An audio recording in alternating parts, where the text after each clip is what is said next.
Welcome to the Science of Tree Felling series. In this video, we're going to talk about retreat paths. Sometimes they're called escape routes. And this is a concept where in whatever direction we're attempting to fell the tree, we must make sure that we have clear passage at 45-degree angles opposite of the direction of fell. And why 45-degree angles as opposed to straight back? Because after we fell a bunch of trees, we recognize that when trees fail, the least likely location for them to fail, if we're pointed at a particular target, is in 45-degree directions opposite of that target. So during the felling plan, before we start cutting, we're going to look, where is our tree, where is our target, and then look at 45 degrees in each direction and make sure that one or both of those paths can be cleared out, which means we have clear passage without tripping hazards, without having to crawl over something, or an obstruction that we can't overcome, so that we know when that tree starts moving, we want to be able to get away from that stump as fast as possible.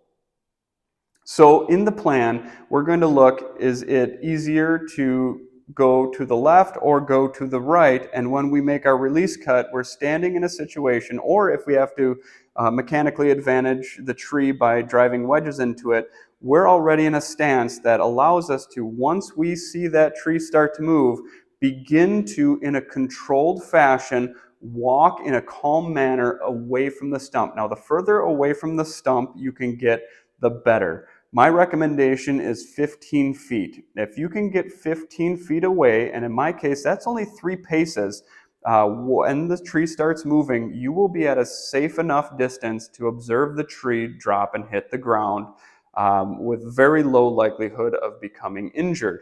So is it to the right? Is it to the left? Can I clear that area out? Is there any obstacles? If there's an obstacle you can't move, identify it, maybe mark it, or know that it's there. So when you start to move in that direction, it won't hang you up or trip you. If your saw ever gets stuck and when the tree is starting to move, always leave the saw and begin your retreat path.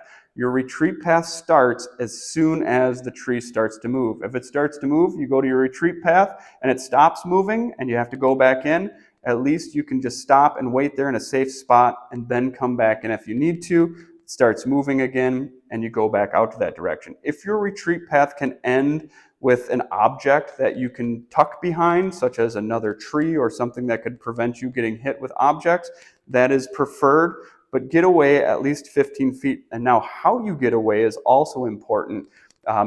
I always say never turn your back towards a tree. Now that may not always be possible 100% of the time, but once that tree starts felling, I like to get away at my 45-degree retreat path in a fashion where I observe and watch the tree as I walk away. If I need to watch where I'm walking because I know that there's an obstacle, I'll observe that as well.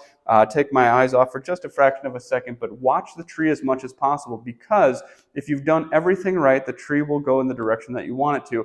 If you made a mistake, the tree may change directions and you need to be able to react to that. Yes, your retreat path is going to be your best route. However, that route may change if you see that the tree reacts in a different fashion than expected.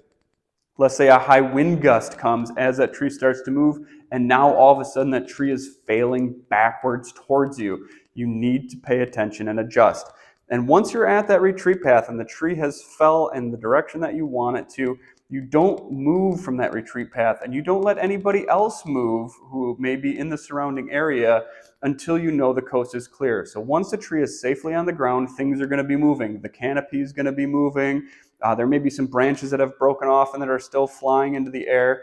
You stop, you wait, and once everything has settled down and nothing's moving anymore, you'll give an all clear sign communicating to anybody else who may be in the area that the situation has been made safe, and then you may walk back in towards the stump so you can do some stump reading or do the work and bucking and limbing that you need to do for processing that tree, but only after everything stopped moving. And that's the last part of the retreat plan, is making sure that you don't walk back into the situation. You don't end your retreat until the situation is made safe. A lot of good loggers and fellers have either become injured or lost their life because they walked back into that stump and things were moving and something jostled out of the canopy and struck them and injured or killed them. So that's the last consideration in this series before we do some stump reading, before we get back to that stump, is make sure that the situation is safe and that it's communicated out.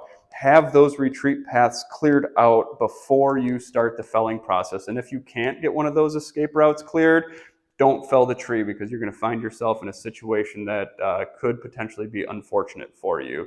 And with that, thanks for listening. Let's go read a stump in our next video. Thank you for watching the Science of Tree Felling series. My hope is that you find these videos educational and that you learn to be a better, safer tree feller. If you know others who may benefit from this series, share the link, like the video, and subscribe to this channel. Keep watching for even more tree felling knowledge. See you next time.